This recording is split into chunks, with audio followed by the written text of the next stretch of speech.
You're listening to Filmmakers Drinking Bourbon.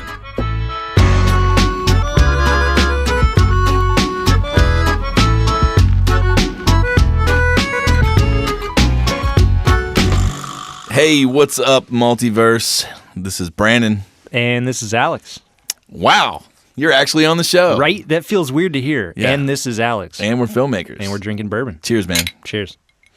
One of our faves, Bullet Frontier Whiskey. You can't say that because they're not paying us anything. That's not it. That's not true. They've been on the show before. It's not true they're not paying us? Well, I mean, they bourbon? are not paying us to say that, but yeah. You know, we're just a little old podcast. We don't have corporate sponsors. But by little podcast, we're the number 7th ranked filmmaking podcast. I mean, we're the best filmmaking podcast. Let's be honest. Yeah. I mean, we're a thing. Don't sell yourself short. Yeah, but no one knows about us. Except for like the thousands of people that know about us. Except for hundreds of thousands of people. What's up, man? How you been? You've been MIA. No. Literally MIA. Literally. What have you been doing? Miami. Literally MIA. You were just in Miami. Yeah, but that's a blip on the radar compared to what you've been doing. I guess. So I teased a little bit last week on the show. I told people, you've been on a film, right? I was on a film. Yeah. Is that where you want to start? I mean, I feel like that's the last time that I was right before I started that. Yeah. I guess we don't have to start there. I mean, we're in like the remember how this podcast works? We have an introductory session. Oh, yeah, I forgot. We cheers, we kind of small talk for a minute, and then we get into our 3 questions. I totally forgot. Anyways. Dude, you just interviewed me. I don't even know. So I'll be the guest today. So yeah, so what's seriously, what's been up, man? What have you oh my gosh. Let's just get right into the what have you been working on. Everybody wants to know, why aren't you on the show? I'm done. I'm out. I quit. I will say this before you get into it. Sure. I've had several people message me, talk to me, even our buddy Joe Belay in New York was like, it's just not the same without you and Alex. It's not. And I don't know what it is.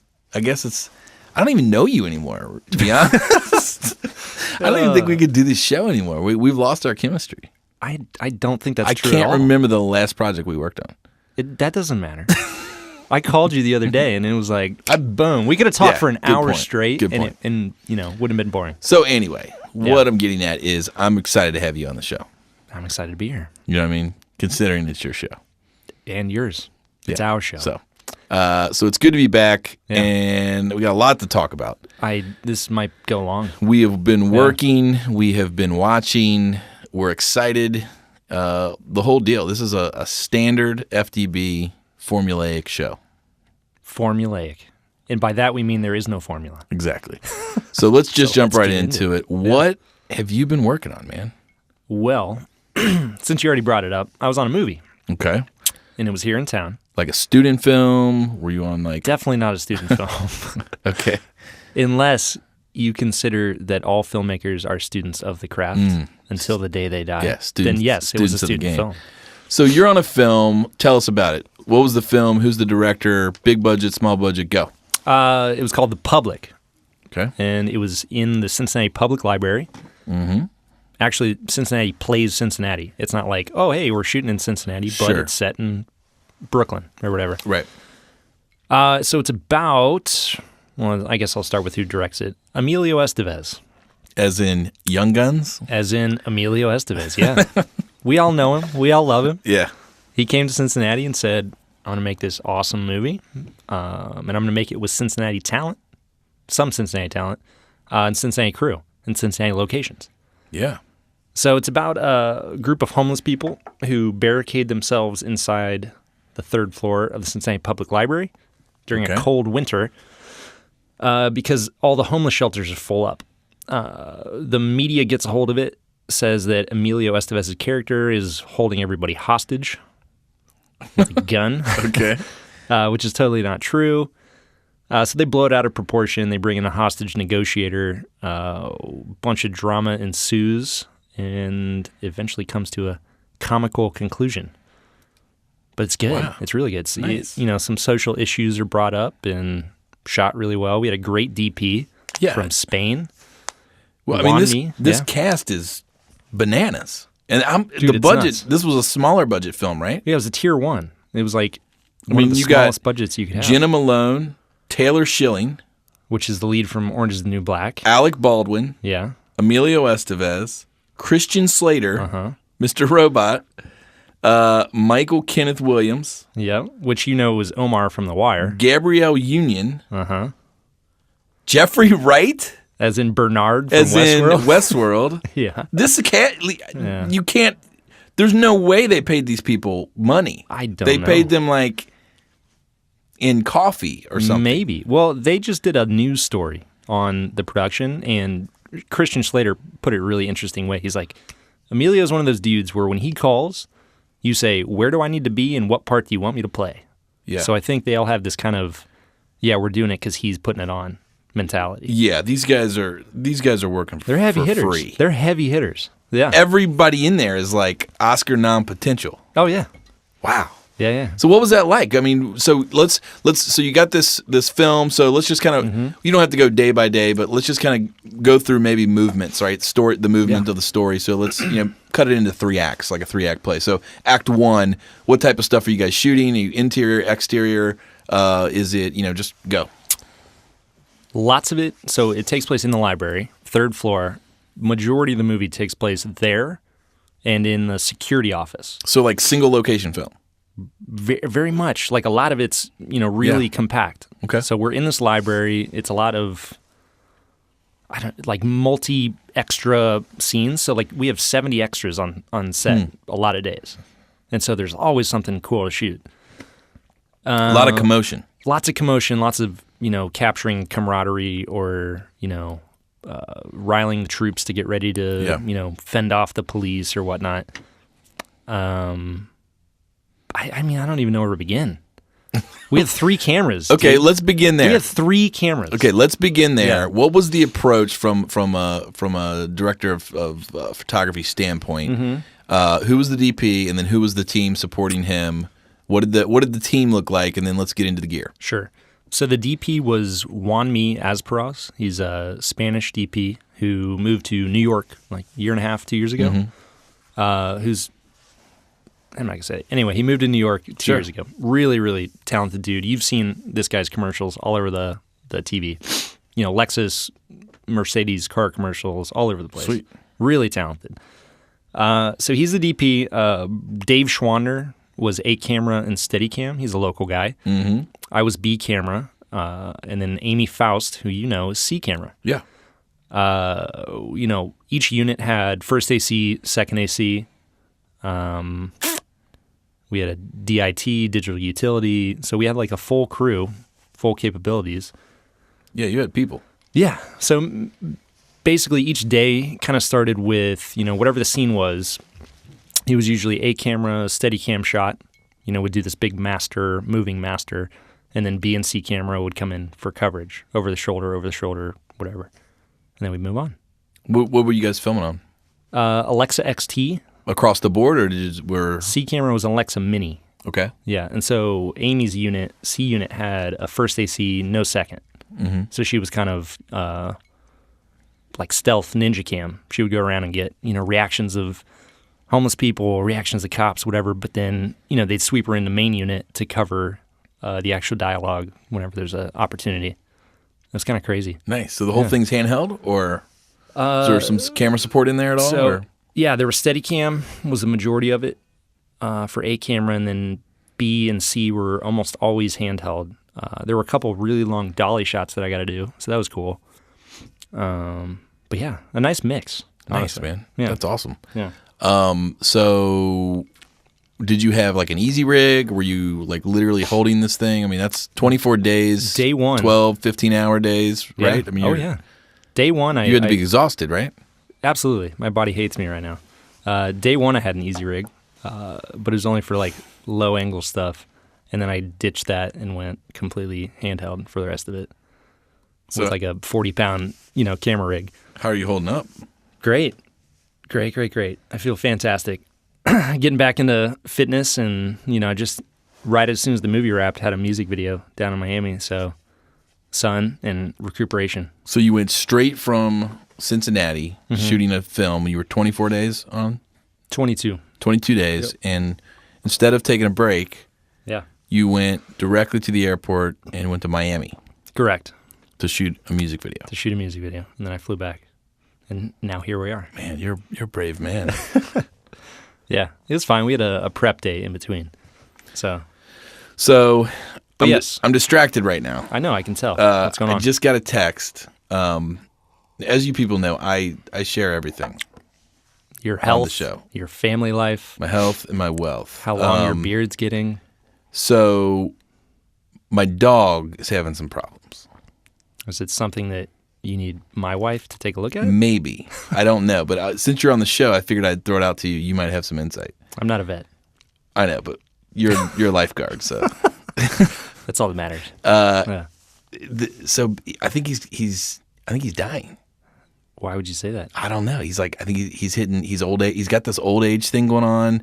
He has like phantom barking at stuff that's not around or in front of him or weird. He takes a really long time to Phantom barking. Yeah. Or maybe he can see through to another dimension. I actually need to take this real quick. Yeah, go ahead. So talk to the people. Tell them a little bit more about your setups. Sure. You gonna step out? Just for a second. Hey, babe. All right, go ahead. So Brandon's now gone. Okay.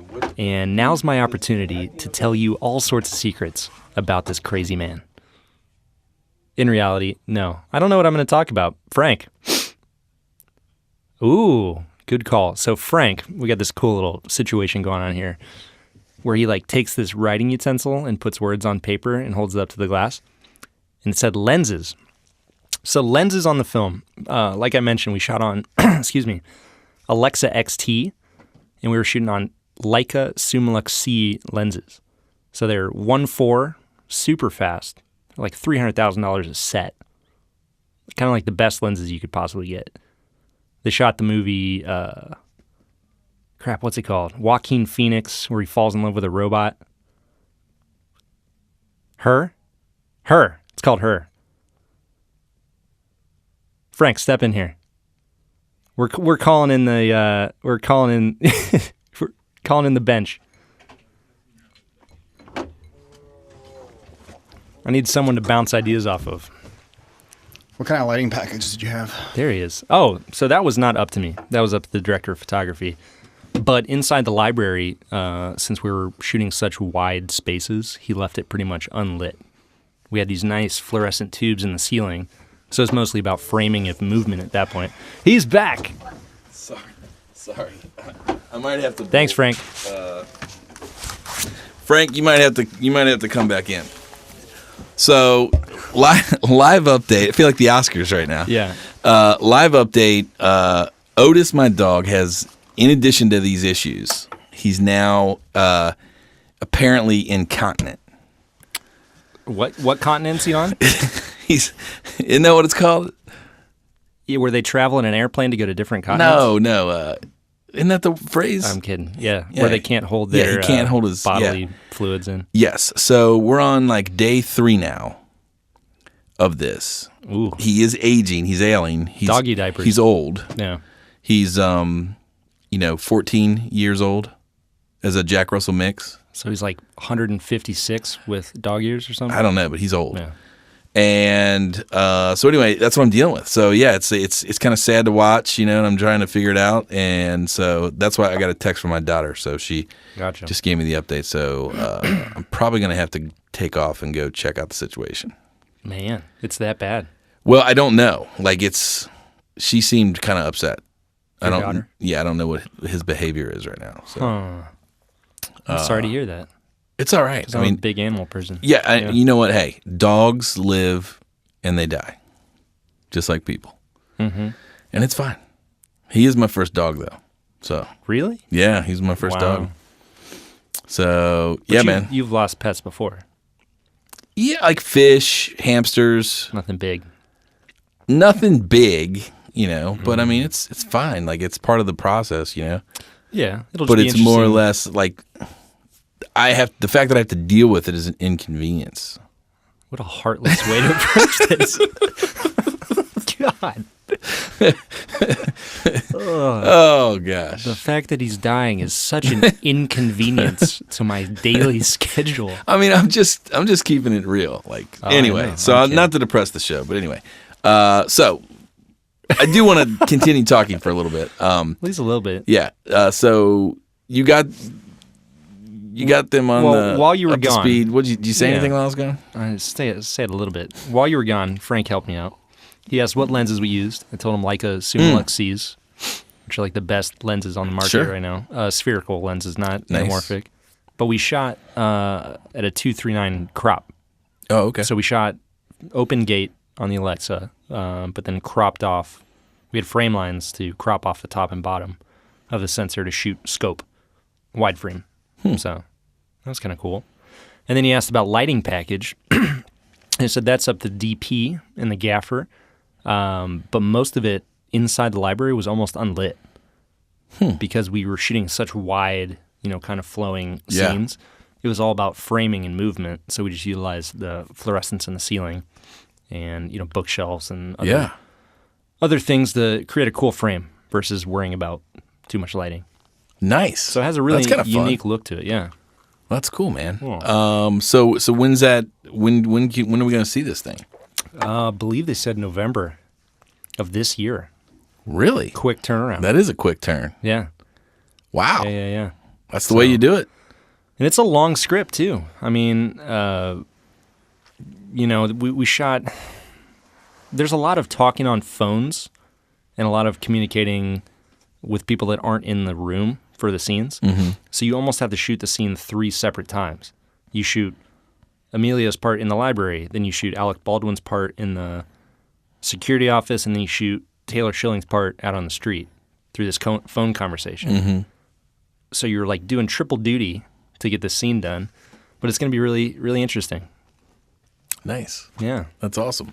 Pretty complex. So what, anything you learned from this process? I mean, every project you got to take away, there's something that you're like, oh, that was really good for this or that. So what's your takeaway from that experience? What's the thing you learned, or what's the trick of the trade, or what did you observe from some of the other people?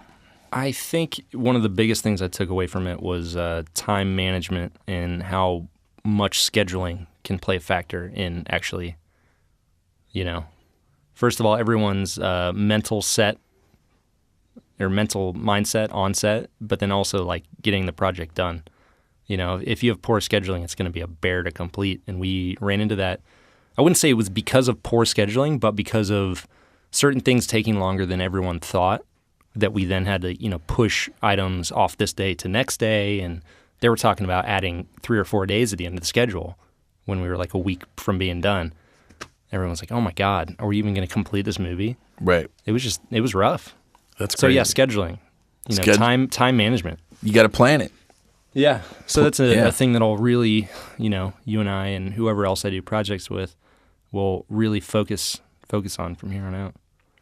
That's good. Never want to go through that again. That's a good takeaway. Yeah.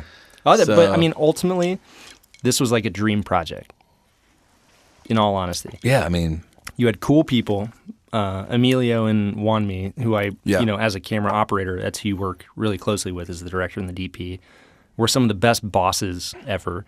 So just a good vibe on set. Great vibe. They knew exactly what they wanted. They were open to, they knew exactly what they wanted, but they were also open to ideas and collaboration. So if they had a shot in mind, but I was able to say, well, what if we, instead of doing this, what if we put it on a dolly and it was a slow boom down to make him seem more powerful throughout the scene? And they're like, that's great. Let's do that. Fantastic. Nice. That's awesome. So they're able to kind of take in all ideas, pick the best one. Yeah, it was good. That's awesome. But yeah, cool bosses, unbelievable talent, local crew, decent schedule, looks great. What else can you ask for? Dream project. Yeah. That's awesome, man. Yeah. That's good to hear. Yeah. Well, meanwhile, while you were making films and movies, I was building a brand. You were launching a brand. Building a brand. So how'd that go? Well, it's launched. It's finally done? It is out there. It's in the ether. No more fretting? No, it's done. Leapframe.com. You can check it out. That sounds similar to the domain that you had before, Yeah, right? I mean, it is. It's kind of like it's the same. Oh, it's the same. But it's got a nice new look. Kyle, our designer, who we're going to get on the show, he did a great job kind of repositioning who we are. Ooh, that's a good one. And yeah. And so, yeah, we're really just kind of focusing on our point of view, which is video with heart takes clients with guts. And we really want to tell the world that, you can make great content and it doesn't have to just be marketing speak and, all the mumbo jumbo that people don't really want to watch. And we want to encourage businesses, companies, brands to be brave and try things. So nice. That's what we're putting out to the world, and we're going to see what's going to come back. So we've got a good response so far. We've got some good connections, and things are a lot of fun. So takes clients with guts. Pink's, so basically, pink's the new color. Pink. Basically, your whole approach is peer pressure. Yes, you're going to do it, huh? Aren't you? Yes, aren't you? Of course. You're brave. I Peer know you're pressure. brave. Yeah. Do it. Just do it. Exactly. So it's been fun. It's taken a lot of time to get it right, but it's good, man. So we're excited, Cool. and now awesome. we're connecting with just different markets and people, and it's the hustle. That's awesome. And then hopefully in the next couple of weeks we'll start to get calls, and yeah, usually takes a month or so to get things ramped up. For sure. So I have a question on that. I don't know if you know anything about it. So when you do a complete overhaul like that, on the SEO side, does everything reset? Do you have to be re-scanned by Google? Or? You kind of have to. So we're part of Leap Group, yeah, and they have developers at Leap, the mothership in Louisville, the agency side, and they've got developers and SEO specialists. So I don't know what they do, but they take it into account, and they make sure that when they migrate a site from an old to a new or onto a new server, they make sure that everything remains consistent. But you're not going to lose standing?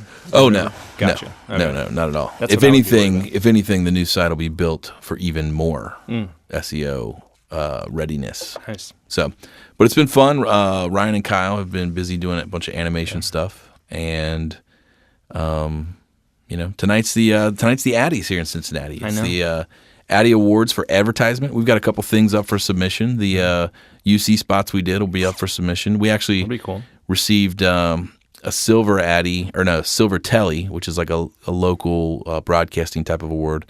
I think it's nationwide, the Tellys are, but we got a silver for editing for the UC project and a bronze for cinematography. Cool. So second and third place. That's great. Congratulations. No, actually, silver is first place. See, I don't bronze is second place. So I don't understand so that. your award it was not as good as my award. Great. That's awesome. Well, it's been a good show. Everyone, thanks for tuning in. See, I don't understand those. Silver's first? Here's the thing. That's bullcrap. Here's the deal. Awards are kind of goofy. I know. I mean, it feels good. It's, to some people it means something, and it's kind of a necessary evil in our world because it's a very efficient place to connect with a lot of advertisers. So all the agencies in town are at the Addies. So I can go to one place and network with everybody. So it makes a lot of sense. So we always enter a couple things and connect. Now I can put a word on my site. Award-winning. Bronze, yeah, you're a bronze. No, just award-winning. Nobody has to know what the no award one has was. to know. But anyway, so I won something at some point. Yeah. Yeah. But speaking of awards, did you watch the awards, the Academy Awards? I did not. I believe I was on set. Wasn't I? Yeah, I was. You down don't in have Miami. time to talk about movies when you're making movies. Yeah, making moves. Making moves. Drop the I. Move ease, yeah. Well, we can't not talk about the Oscar debacle. That was interesting. It's kind of a big deal. Yeah. 89 years, nothing like this has ever happened. Well, that's what happens when you have an 89-year-old doing it. The internet blew up yeah. over this, but ultimately they gave the best picture to the wrong people. Yes, and I actually came across an interesting article about how important typography is. Yeah, it is. It's especially important. in these awards era. Did you see? So my question is: did you see either La La Land or Moonlight? No, Okay. but I love musicals, so I will go see La La Land. Well, I did. I saw Moonlight. Yeah. I loved it. Impressions good? Yeah. I thought it was really good. I think it's a classic filmmakers type of film. Tripods and handheld. You know, as far as the approach. Yeah, very simple. The composition was beautiful. They let the characters come into the frame versus moving the camera to the characters. Like they didn't feel the need to overcover it. Yeah, and chop, and it wasn't. It was just they let the film happen, and it's the color's gorgeous, the story's great. It's a tender, brave film. Well, I can say that the trailer gave me chills. Yeah, the trailer's great, and the content, the story, everything seems like something I would really enjoy. Yeah, the trailer's a little misleading. Really? I think. Huh. Yeah. It focuses a lot on, the trailer's out. It focuses a lot on this homosexual aspect of it. I'm sure that's a huge part of it, right? It's a love story. Yeah. Yeah. That's what I mean. It's a love story. It's a modern love story. It's great. I thought it was awesome. Okay. Yeah. But I wonder if that's the misleading part. Is that what you're saying? No, not Gotcha. at all. I think no. Huh. I'm not sure. Either way, I'll see it. It's I saw it's in Redbox already and on HBO and iTunes and stuff. No, you had a chance. You could have gone to see it. I could have, but you know saw what something I else, saw didn't you? instead was obviously the better choice. Yeah. I went and saw. What did you see recently? It's a great classic film about a large man with a metal skeleton and claws. American classic called Logan. Unbelievable. Yeah. Logan. You had an opportunity to see an Oscar-winning film. Right? You know right now that Moonlight is third on the all-time list on CineSift. Mm-hmm. So they use Rotten Tomatoes. They use all of the rating sites and do an algorithm. For sure. Number 1 at 98 is The Godfather. Yeah. And then number 3. Maybe not for long though. Number 3 is Moonlight. Now it's early. It's time for that algorithm. That algorithm can shift, but that's how. That's how they judge good films.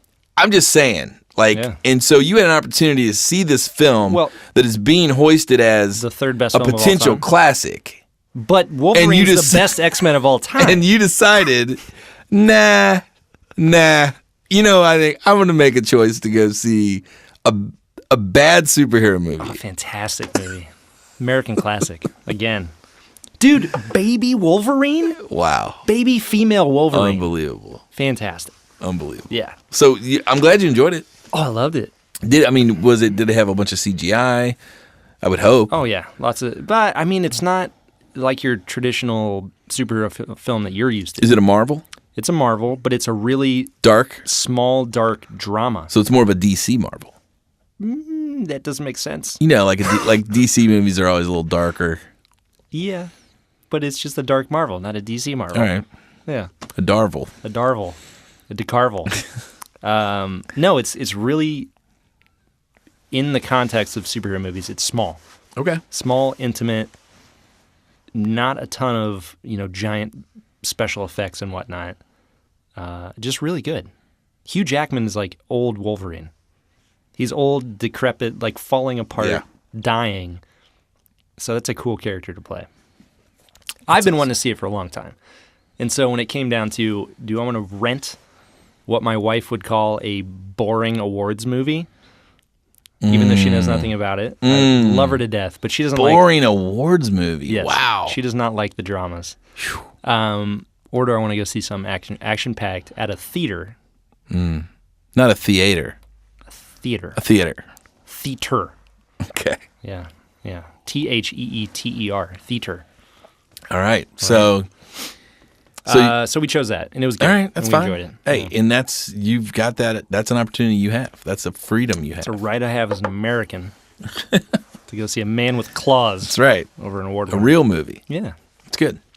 Anyway, what else have you been watching other than award-winning super films? Well, I've been watching The Path, which I really enjoy. It's got Aaron Paul from Breaking Bad. We've discussed. Season 2, and I really like it. Yeah. I like it a lot. So I like the bad if you're guy. into if you're fascinated by cults and Scientology and those types of things, and you are a skeptic of that sort of stuff, I think you'll enjoy it. And if you like Aaron Paul, I think you'll enjoy it. There's some really good stuff in this. The main lead girl, she was in Gone Girl. Yeah, she's good. She's really good. The bad leader, bad dude is bad. He's awesome. Mm-hmm. He's really talented. The actor that plays that makes you hate him. Yeah. You just despise him. It's a really good show. I encourage you to check it out. I also started watching on Hulu, this show called, I think it's something Shot. It's about like gypsies. What's it called? Something Shot. You guys, look that up in there. It's on in the booth. It's on Hulu, and it's about the cover has this guy with his face punched. He's got a black eye, and he's a gypsy. So gypsy show and on Hulu. It's all about, they kind of show you the inside on how like tarot card reading and all that stuff happens, and then the underworld. So like the gypsies, like if you try to take money from the gypsies, they're gonna like cut your fingers off and stuff. Oh yeah. And Shut Eye. It's called Shut Eye. And I kind of like it. I'm a fan on trying new shows that aren't cop shows or hospital shows. Most TV shows are cop or hospital. Yeah. And so anytime I see something like United States of Terra or, anything that's a little different, The Path on Hulu, I like to try out new things because it's like, okay, cool. I've never seen a show about the gypsy underworld of tarot card reading. But it's more doc style or no. It's a drama. Gotcha. It's a comedy drama sort of action thing. Kind of think like Breaking Bad. Gotcha. Cool.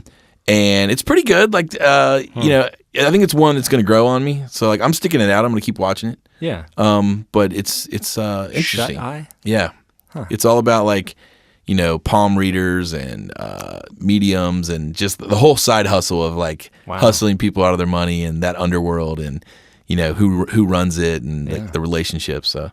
But do they go into if it's actually true? Well, it's not true.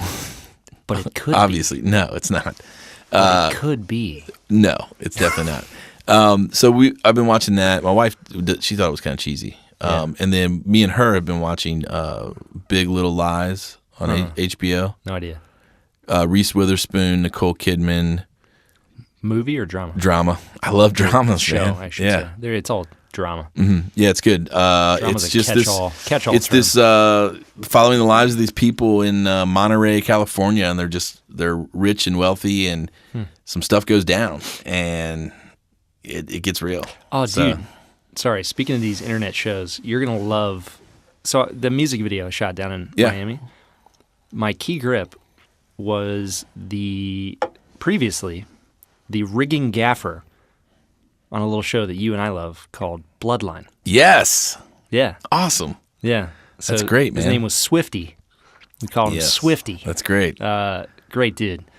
But yeah, that's awesome. I started talking about work and asking how things were down there. They just recently lost their incentive. Oh, that's not good. They had a $250 million $250 million incentive. Gone.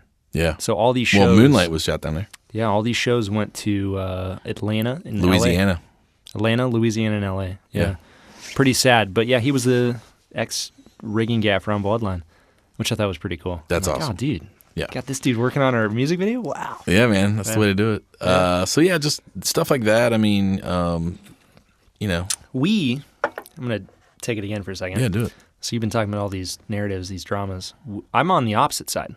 Right. Chris and I have been watching Chef's Table. Oh, that's great. And classic. Shows like that. We just started a movie called Psalm. Okay. Like sommelier. Yeah. So there's a sommelier Psalm, the first one, and then a second version that talks again about wine, Uncorked or something like that. Oh yeah. I've seen that. Really good. Yeah. So we're into the doc style stuff. Have you watched Abstract? No. Oh. What is that? It's basically Abstract is a Netflix documentary series that's basically Chef's Table, About art and design. But art and design. Yeah, It's really good. Passed over it last night. I was like, I don't know if I want to start this yet. It's amazing because it sounds like something I'd love. Yeah, you're gonna want to watch it. Yeah, good stuff happening. Well, I'm gonna transition to some things. This is gonna be the gear section of the show. I am probably gonna sell my C100 Mark IIs. And for anybody that's on Slack, you already knew that. Yeah. If you're on the FTB Slack group, you already knew that. I put a message out if anybody's interested to hit me up and Why? we can talk about it. I'm probably going to get either the C300 Mark II. Fantastic camera.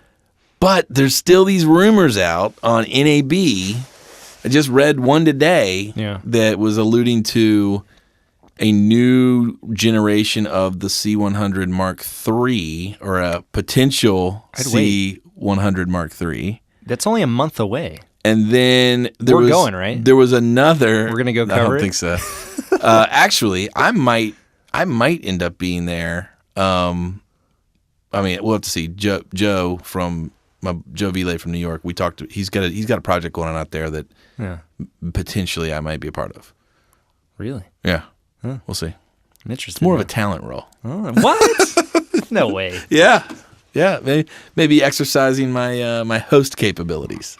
As a bearded gypsy? Maybe. I don't know. Oh. We'll see. Giving out palm readings and tarot cards? Who knows? Who knows if it's going to pan out? But it could be fun. But Desert. So anyway, there's this other thing that they're talking about, that there was a rumor, something about like a C300 Mini. Why? It's already a Mini. I don't know. Not that big. I don't understand. What about a C500 Mark II? I don't know. And then, so those two things are being talked about. And then, did you see the Blackmagic news? Yeah, the Pro. The Ursa Pro. Ursa Mini Pro. Yeah. Which has the built-in ND, and interchangeable lens mounts. Yeah. So let's just talk about this for a second. I can't think do it. I don't know if I can make the jump. A lot of our listeners are kind of in this bracket, this financial bracket where they can afford this. This is what they want, they like. Yep. A lot of these dudes that listen to the show shoot on the Blackmagic 4K, the Mini, whatever it is. Right. What are your okay, so as a DP, I've worked with a few of these cameras before. Never been wholly impressed. Never been like, oh my God, I'm never going to shoot on this. But I always have an option, so I choose not to because I know other cameras so much better. Right. What are your thoughts on this? I mean, there's people. Here's the thing: every camera's good. That's what I'm going to say. You're about content. Every camera is good. What I'm looking for in a camera is I'm looking for rock steady. Mm-hmm. Okay, I am not a DP. If I'm shooting something internal that's branded content, if I'm, like when I was in Mexico, if I'm running and gunning, I need to know that my shit's going to work. Well, you don't want to be fussing around with menus. I don't want to be fussing around with menus and digital displays, and I need to know the platform is tried and true and it's going to work. Mm-hmm. For me, that's synonymous with Canon. All these years that I've been doing this, I've only ever, been at shops where we've had, Panasonic. So early on, the DVX we've talked about on past shows, rock solid cameras. Yeah. Those DVXs were just workhorses. Throw them up against the wall, they're going to work. Yeah. HVX 200. And to me, the C100s, the C300s, they're just workhorses that are, you can beat them up. There's knobs, there's physical knobs on them. Yeah, it's not all touch screen. And every time, there's a ton of people, a lot of guys that come to the FTB meetups. They're all on the Blackmagic and they're creating really great stuff. And I'm sure it's wonderful. And I know several people who own them and they love them. Yeah. But then I also see lots of people who complain about them and talk about how they've had to send their camera in 2 or 3 times. I mean, I've had my C100s for 3 years now. I've never had to do anything to them.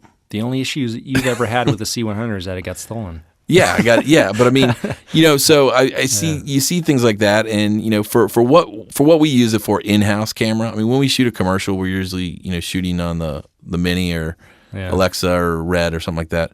But for sort of an in-house content shooter, I just want something that works, and I want something that's it's easy to work. Yeah, I get you. So, but I mean, I've got no problem. I mean, if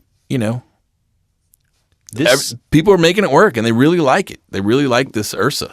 Well, I'll just say, from an outsider's point of view, not having used the Ursa Mini, this, in hearing all the issues with those cameras, this Pro version, whatever you want to call it. I think it's called the Pro.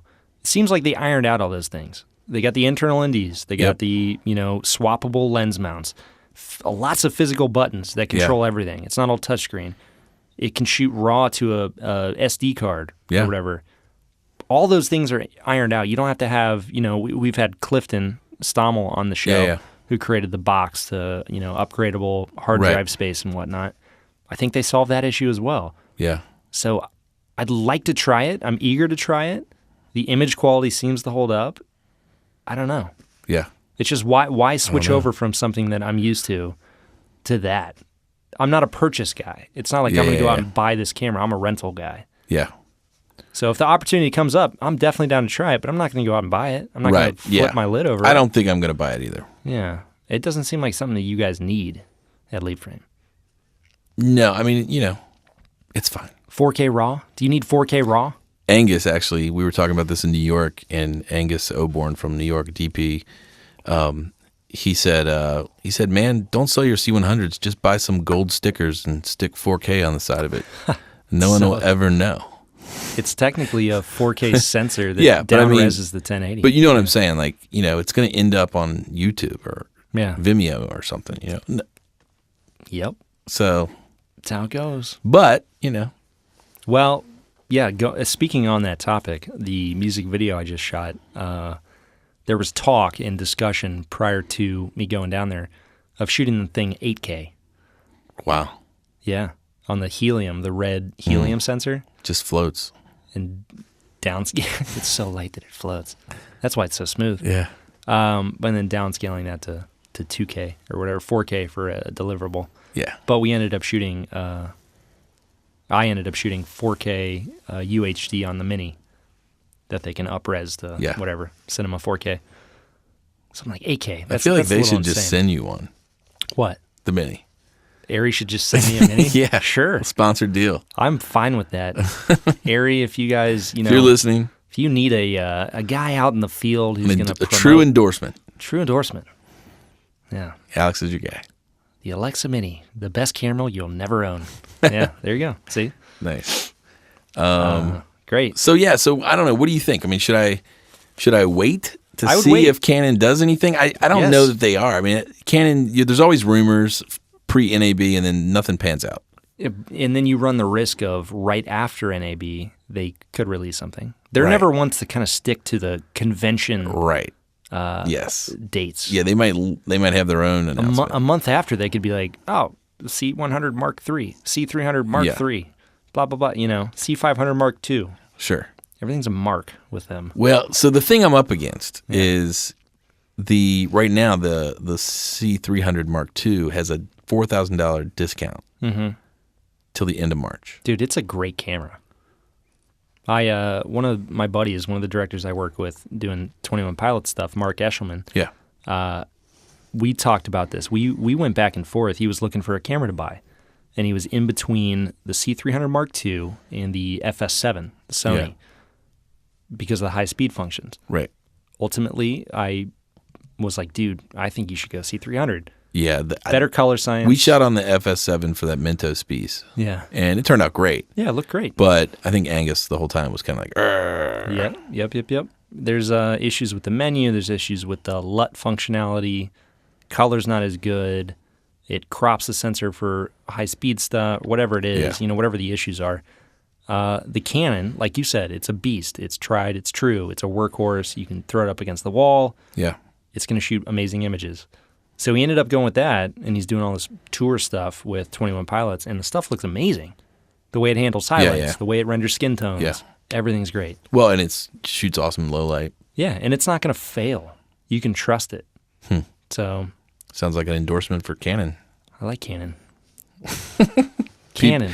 C300 Mark II, the best camera that you could own. I feel like done. All of our listeners are Blackmagic fanboys. Yeah.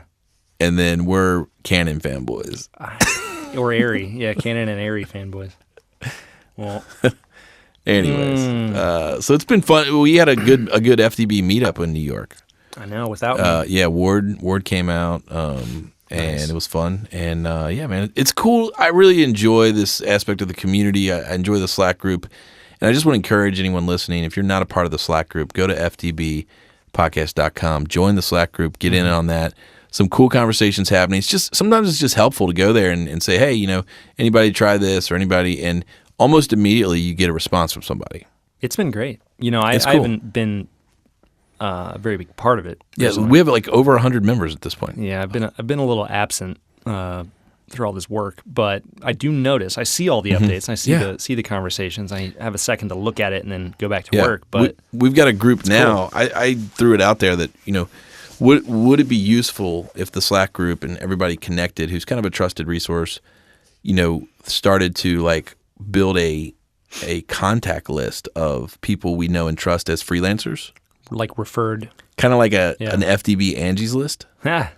And a lot of people were like, "Yeah, that sounds like a good idea." So I think there's a couple guys that are looking into it. Brandon's list. Brandon's list. Yes. So that's kind of cool. Cool. Some neat stuff happening there. I dig that. And I'll tell you another thing that's interesting is there's some cool things happening at Sound Images. Really? Yeah, the studio where this show is brought to you from. We're here now. Yeah, the other day on their website, soundimages.com, under new management. On the website? Yeah, I think they posted it. It's Really? there, and they said I go to the website. Yeah. So there's some things happening, and so we're gonna get Adam on the show to talk about it. Wow. So I don't really know what's happening. I kind of know, but I don't know what I can tell you. But I'm gonna get Adam on here, and he's gonna tell you some cool things are happening. You know more than me. Yeah, they just did some really great work. Under new ownership, coming soon, new brand, new look, new sound. Yeah, it's like a whole new thing. Wow. I know. Huh. Yeah, so I'm a little worried because we're kind of part of the old sound. What if they kick us out? We might get evicted. From Studio So we might B. get evicted. If Studio B gets revamped, we might. I know, that's what I'm saying. Like Studio B is, I think, going to change, and we might be gone. Studio B gone. We might be gone. Yeah. Yeah. Get it. I don't know. We'll see. Huh. But it'll be interesting. It'll be a good interview. So we'll get Adam back on the show to talk about what's happening and what's going on, what he's been up to. Now I'm kind of scared. You should be. I'm terrified. Anything else exciting or new or that you're everything talking about? Oh, dude. So I do some short film stuff. Obviously, you know that. One of the shorts I shot with a director buddy of mine, Adam Mark Brown, called Lapses, just got into the Columbus International Film and Video Festival. Nice. 65th annual, I believe. Yeah, it's the longest running film festival in the United States. Wow. Yeah. Well, you know what film did not get into that film festival? What film? It would be another film that you did with me. That's great. Called Kill Game. Oh, yeah, that one. It did not get accepted into that film festival. Well, Kill Game is a special project. It is a special project. That not everyone's going to love. It has always been an underdog. Well, it barely got made. Yeah, we didn't ever make it to be a festival piece. No. We kind of made it because we wanted to make it. We could. Yeah. So, I think, festivals, I don't know. Festivals are funny. They're always looking for something. I feel like if you make a film about molestation or rape or, suicide, guaranteed entry. You're guaranteed entry. It's, right? Dark subjects. Right, wrong, or indifferent. It's like, the tortured director and his story. And it's like, oh, such a brave film. Maybe. But no. Maybe. Kill Game's just a good old. It's just a good old film. It's a gangster story. Yeah. So we'll see. We still got a couple that we're waiting to hear back on. So a couple is in 20, right? Yeah. I mean, there's 15 film festivals we're still waiting to hear back from. And they could all be slam dunks. They could. Yeah. We could win Best Picture. Yeah. Who knows? Like you said, some festivals are just looking for a certain feel, genre, whatever. Right. Where they have too much of something and they can't make room for us. Yeah. That's always a possibility. That this was the year of the diner gangster film. So and maybe we'll see. And we're the worst one. We'll see. Yeah. Who knows? So I've got another thing so I'm a little sleepy, if you can't notice that. Yeah, why? I'm a little sleepy today. So I was out at midnight waiting in line for the Nintendo Switch. Yep. So you nerd. You know what? It is. I am kind of a gamer nerd a little bit. We're so my 8-year-old. That's something we enjoy doing together is gaming, playing games. We're big into epic boss battles. Yeah, we're real into the Nintendo titles. But yeah, I'm excited. Last night or this morning, I was in the shower and all of a sudden I hear, "Yes!" This little 8-year-old voice was rejoicing because he saw the Nintendo Switch sitting on the table. Oh, and it was Zelda. And so you just put it out for him after you got it? Yeah, because I wasn't going to set it up last night, and That's then killer. he wants to wait for me. He wants to unbox it with me, all that stuff. So we're going to unbox it to Saturday. That's amazing. And set it up. So yeah, he's waiting I'm a little sleepy. Long? Yeah, well today he's with his grandma today, Wow. And then tonight I got to be at the Addies, so I can't hook it up tonight. That's some restraint. Yeah, so he's being tortured right now. Yeah. Yeah. So, but I'm pretty excited. I'm pretty excited about the Zelda game. Supposedly it's an open world. Anywhere you can see on the screen, you can go. Right now, I believe it's the third greatest game of all time. Best reviewed game of all time. Yeah, of all time, kind of like Moonlight. Exactly. The third best reviewed movie of all time. Which reminds me, everyone should go see Logan. It's really, really good. Oh, it's quality. Yeah. The metal coming out of his hands is great. Oh, it's perfect. Yeah. So anyway. Oh, sorry. You gotta take that? No. No. So we're wrapping up. Take care of that later. Cool. So anyway, kind of a weird show. Sorry we got distracted early on. You got to hear Frank's voice though, which was great. My dog may or may not die. Yes. Stay tuned next week to find out if Otis is still alive. God, the cliffhanger. You're worse than HBO. We don't know. But we can be assured that he will either be alive or dead. Man. One of the two. He will be something, yeah. Yeah, he'll be something. So but he'll always remain a dog. Yeah, I mean, he's my dude, man. Otis. Yeah. He's the guy. His full name is Otis Spunkmeyer. Otis Spunkmeyer? Like the cookie. That's hilarious. Yeah. It's good. Anyways, kind of a weird show. Don't feed him chocolate. Sorry, guys, if you're listening out there. Oh, I got to mention something. Sure. We don't do a lot of shout outs to other podcasts. No. I have got a podcast recommendation for you. Really? I mean, this is one of the best podcasts you'll ever hear. Marin? No. Oh. My good friend, Joe Ville. Which sounds like a gangster name. He's awesome. He has a podcast that he's never told me about. And when I was in New York a couple weeks ago, he's all of a sudden his wife drops the fact that he's got this podcast. And I'm like, what are you talking about, man? His podcast is called Double Joe 7. What? It is entirely committed to James Bond movies. Why Double Joe? Because there's two Joes that host it. Oh my God. And so the two Joes. It's brilliant. It's amazing. So the two Joes, these guys are really funny, and they get on there and they break down every single James Bond movie. Like per episode? Yes. So like this is the Goldfinger episode? Yes, they get in there and they talk about it, and 007? they pull out certain things like there's I think the first one they talk about what do they talk about? High pants, low waist, or something? Something where Sean Connery's pants are like pulled way up, and they're like breaking that down, and they're talking about how the one dude, the bad guy, has like the iron fist or whatever. Yeah. And like they were talking about how like that if you get within his clutches, like you're doomed, but like if his hands closed, like he's completely helpless, kind of like a like an alligator. And so they just have some really funny insights, and they got another guy. There's a third guy on there who's a friend who comes on every now and again, but who's named Joe? No, I don't think it's Joe. No, because there's only two Joes. Do they drink coffee? No, I think they drink. I think they're drunk while they're doing it. It's funny, but anyway. So big shout out to Joe and Double Joe 7. Get out there, guys. Download it. Listen to it. I think you'll like it. Is it still going? It's on there. I mean, it's like it's evergreen content. Okay. It's never going to get old. Double Joe 7. Double Joe 7. That's fantastic. Yeah. So why didn't we think of that?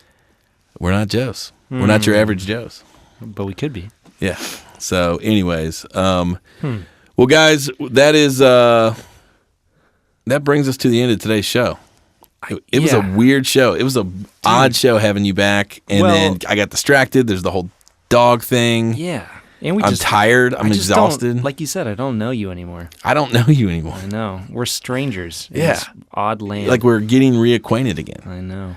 There's like 50,000 other things we could have talked about. Oh my God, yeah. But we picked the right two. Yeah, I have no clue. Yeah, there was so much more we could have talked about with your film. Oh, who cares? But we didn't get into it. Doesn't matter. Doesn't matter. No, it's about this. It's about right here, right now in Bourbon. So anyway, we'll redeem this show. Yeah, I might be back. I might, we'll see how I feel. So anyway, those of you listening, thanks for continuing to support the show. Yeah. As always, we like to have you give us a nice little rating and review on iTunes, ftbpodcast.com. Find us on the social medias, Twitter, Insta, you name it. We're out there at some capacity or another. Mm-hmm. And we're glad to have you back, buddy. I'm glad to be back. It's been good. It's been good with you gone. Get a little reprieve. I'm just kidding. Just joking. Lordy. Well, man, enjoy. Yeah, you got a good thing going here. I like what you're doing with this show. Enjoy a lot of. By the way, the studio is completely changing. You're off the show. Oh, great. We got a new studio. Yeah, we got this other Alex we're bringing in. Anyway, all right. So, on behalf of me and Alex and Otis. Oh, God.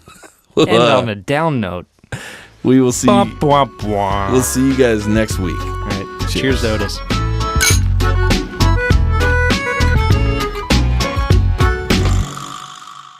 This podcast was recorded live at Sound Images Studio. Find out more at soundimages.com.